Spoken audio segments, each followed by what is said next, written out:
ele sai do meio da cidade e volta para a sua terra. Esta terra se chama Colossos. Agora, Colossos é uma igreja que está sendo fundada e fundamentada aos pés de Jesus Cristo. Só que a igreja não está sendo seduzida, mas a igreja está sofrendo alguns tipos de retaliações. Por quê? Porque a igreja ela era diferente. A igreja ela não estava sendo corrompida pelas coisas deste mundo. Havia já heresias naquela época, havia perseguições naquela época para a igreja. Agora veja só o que Epáfras ele faz. Aquele homem, ele vai no lugar mais improvável e mais indesejável para qualquer um de nós. Quando a igreja ela precisa de uma reforma, muitos de nós vamos em centros teológicos, nós chegamos com os nossos arroubos teológicos e dizemos: nós vamos nos levantar contra esse tipo de doutrina, nós vamos nos levantar contra este tipo de heresia. Mas Epáfras ele foi no lugar em que nós nenhum colocaríamos os pés. Ele foi para dentro de uma cadeia, e dentro daquela cadeia ele foi atrás do apóstolo Paulo. Paulo ele escreveu 4 cartas na prisão: a carta de Efésios, Filipenses, a carta de Colossenses e a carta de Filemão. Agora Paulo estava na prisão e ele diz: olha, a igreja está indo muito bem, a igreja está estabelecida, a igreja ela está firme, mas tem uma questão: a igreja está sendo perseguida pelo mundo. O que tu pode me fazer, Paulo? Fica tranquilo, eu vou escrever uma carta contra as heresias deste mundo. Agora Paulo, ele começa a dizer para a igreja: eu estou feliz por vocês, porque vocês são o povo de Deus, mas eu estou preocupado com algumas doutrinas que estão entrando aí. E a primeira das 2 doutrinas, uma delas já foi derrubada dentro da igreja. A primeira doutrina que foi derrubada das nossas igrejas é a doutrina do maniqueísmo, em que Agostinho de Hipona, ainda que eu venha ser dissociado de algumas questões teológicas de Agostinho de Hipona, ele se levantou contra os maquineus e quase que eliminou completamente essa doutrina. A doutrina dos maniqueus, ela ensina que Deus e Satanás estão no mesmo patamar de igualdade. Preste atenção, muitos querem ensinar que Satanás está no mesmo pé de igualdade, e tem muito crente que coloca Satanás dentro da igreja no mesmo pé de igualdade que Deus. Tem muito crente dentro da igreja que dá poder a Satanás. Preste atenção, não é para desfazer de Satanás, não. Satanás ele perdeu a sua glória, não o seu poder. É verdade, está na Bíblia.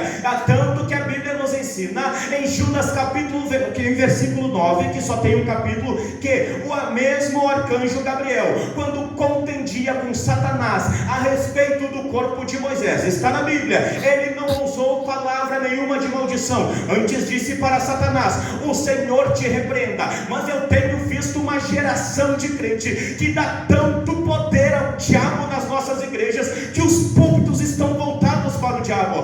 O diabo fez isso na minha casa, o diabo se levantou contra mim no meu trabalho, o diabo tocou no meu corpo, o diabo tocou na minha família, o diabo fez isso, o diabo fez aquilo. Eu quero te fazer uma pergunta: que Deus é este que tu serve? Que evangelho é este que tu vive? Que Satanás ele faz gato e sapato da tua vida? A minha Bíblia fala no Salmo 91 primeiro: aquele que habita no esconderijo do Altíssimo, a sombra do Onipotente descansará. A minha Bíblia não diz que tu é capaz do diabo. O Satanás não pode fazer gato e sapato da tua vida. Tu é templo do Espírito Santo, tu é templo do Espírito Santo, tu é templo do Espírito Santo de Deus.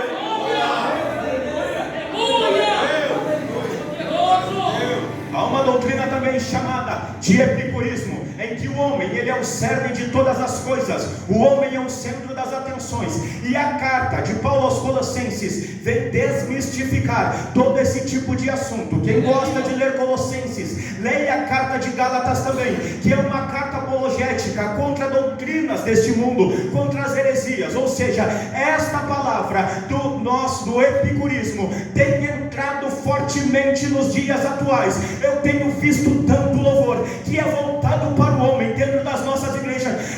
O hino descansa, que Deus vai fazer isso por ti, faz isso que Deus vai fazer. Tu é o espelho, tu é a imagem do Senhor. O hino já não é mais voltado para Deus, o hino é voltado para o homem. A palavra não é mais voltada para Deus, a palavra é voltada para o homem. Ora, o culto esta noite é de louvor, e o louvor não é para o irmão Marcos, porque o irmão Marcos é pobre, pecador, miserável. O culto é de louvor, e o louvor é para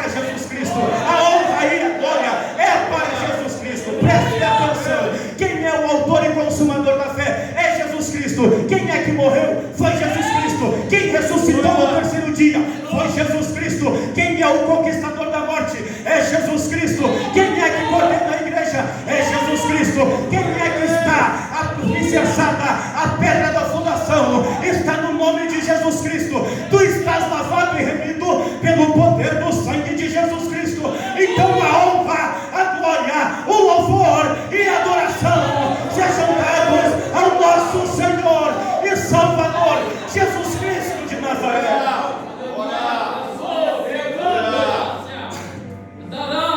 Com o tempo, o homem começou a apontar para si mesmo.